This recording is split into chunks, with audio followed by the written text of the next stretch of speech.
വയനാട് ഉരുൾപൊട്ടൽ ദുരന്തബാധിതർക്ക് വീട് നിർമ്മിക്കാനെന്ന പേരിൽ പണപ്പിരിവ് നടത്തിയിട്ടും വീട് നിർമ്മിച്ചു നൽകാത്തതിൽ ന്യായീകരണവുമായി ഷാഫി പറമ്പിൽ. വീട് നിർമ്മാണം തടസ്സപ്പെട്ടത് ഭൂമി ലഭിക്കാത്തതുകൊണ്ടാണെന്നും കോൺഗ്രസ് സ്വന്തം നിലയിൽ വീടുകൾ നിർമ്മിക്കുമെന്നും ഷാഫി പറമ്പിലിന്റെ ന്യായീകരണം. യൂത്ത് കോൺഗ്രസ് പ്രഖ്യാപിച്ച വീടുകളും ഈ സ്ഥലം കണ്ടെത്തുന്ന മുറക്ക് ആ വീടുകളും തീർച്ചയായിട്ടും നിർമ്മിച്ചു കൊടുക്കുന്ന കാര്യത്തിൽ ആർക്കും ആശങ്ക വേണ്ടതിനകത്ത് സംശയമില്ല.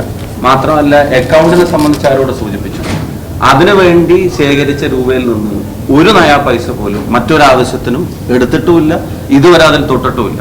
സ്ഥലം എപ്പോൾ ലഭിക്കുന്നോ ആ പൈസ മുഴുവൻ ഈ കാര്യത്തിന് വേണ്ടി തന്നെ ഉപയോഗിക്കും എന്നുള്ളത് കൃത്യമായിട്ട് ഇന്നലെ പറഞ്ഞതാണ്.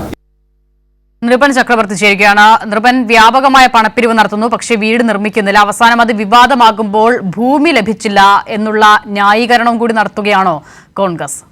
അസത, ഈ വിവാദവുമായി ബന്ധപ്പെട്ട് കോൺഗ്രസ് വലിയ തരത്തിൽ പ്രതിസന്ധിയിലായിട്ടുണ്ട് എന്ന കാര്യം വ്യക്തമാണ്. അതാണ് അല്പം മുമ്പ് ഷാഫി പറമ്പിലിന്റെ പ്രതികരണത്തിൽ നിന്ന് വായിച്ചെടുക്കേണ്ടത്.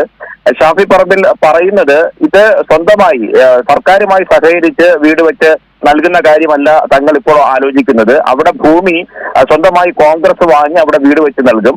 യൂത്ത് കോൺഗ്രസിന്റെ ഫണ്ടിനെ സംബന്ധിച്ച് ഒരു തരത്തിലുള്ള തിരിമറി നടന്നിട്ടില്ല. അതിനുവേണ്ടി ഉപയോഗിച്ച തുക, പിരിച്ചെടുത്ത തുക അതിനുവേണ്ടി മാത്രമേ ഉപയോഗിക്കൂ എന്ന മറുപടിയാണ് ഷാഫി പറമ്പിൽ നൽകുന്നത്. പക്ഷേ ഇതുവരെ അങ്ങനെ ഒരു വിശദീകരണം കോൺഗ്രസോ യൂത്ത് കോൺഗ്രസോ നൽകിയിരുന്നില്ല. നേരത്തെ പറഞ്ഞിരുന്നത്, ഇന്ന് തന്നെ വാർത്താ സമ്മേളനത്തിൽ ഷാഫി പറമ്പിലോട് നമ്മൾ ചോദിച്ചു, അങ്ങനെയാണെങ്കിൽ നിങ്ങൾ ഈ അപേക്ഷ നൽകിയിട്ടുണ്ടോ സർക്കാരുമായി ബന്ധപ്പെട്ട്? അപ്പോൾ ഷാഫി പറമ്പിൽ പറയുന്നത്, അപേക്ഷ ജില്ലാ കളക്ടർക്കും ഒപ്പം തന്നെ മുഖ്യമന്ത്രിക്കും അപേക്ഷ നൽകിയിട്ടുണ്ട്. എന്നാൽ തനതായി നിങ്ങൾ കോൺഗ്രസ് വീട് വെച്ച് നൽകുകയാണെങ്കിൽ എന്തിനാണ് അപേക്ഷ നൽകുന്നത് എന്ന ചോദ്യത്തിന് വ്യക്തമായ മറുപടി ഷാഫി പറമ്പിൽ നൽകാൻ കഴിഞ്ഞില്ല. ഷാഫി പറമ്പിൽ അതിന് പറഞ്ഞ ന്യായീകരണം, മുൻപ് ഈ കാര്യത്തിൽ ധാരണ ഉണ്ടായിരുന്നില്ല, സർക്കാർ എന്ന നിലയിലാണ് വീട് വെച്ച് നൽകുന്നത് എന്ന ഒരു ധാരണ നേരത്തെ ഇല്ലായിരുന്നു, അതുകൊണ്ടാണ് ആ ഘട്ടത്തിൽ അപേക്ഷ നൽകിയത് എന്ന ന്യായീകരണവും അവർ നിരത്തുന്നുണ്ട്.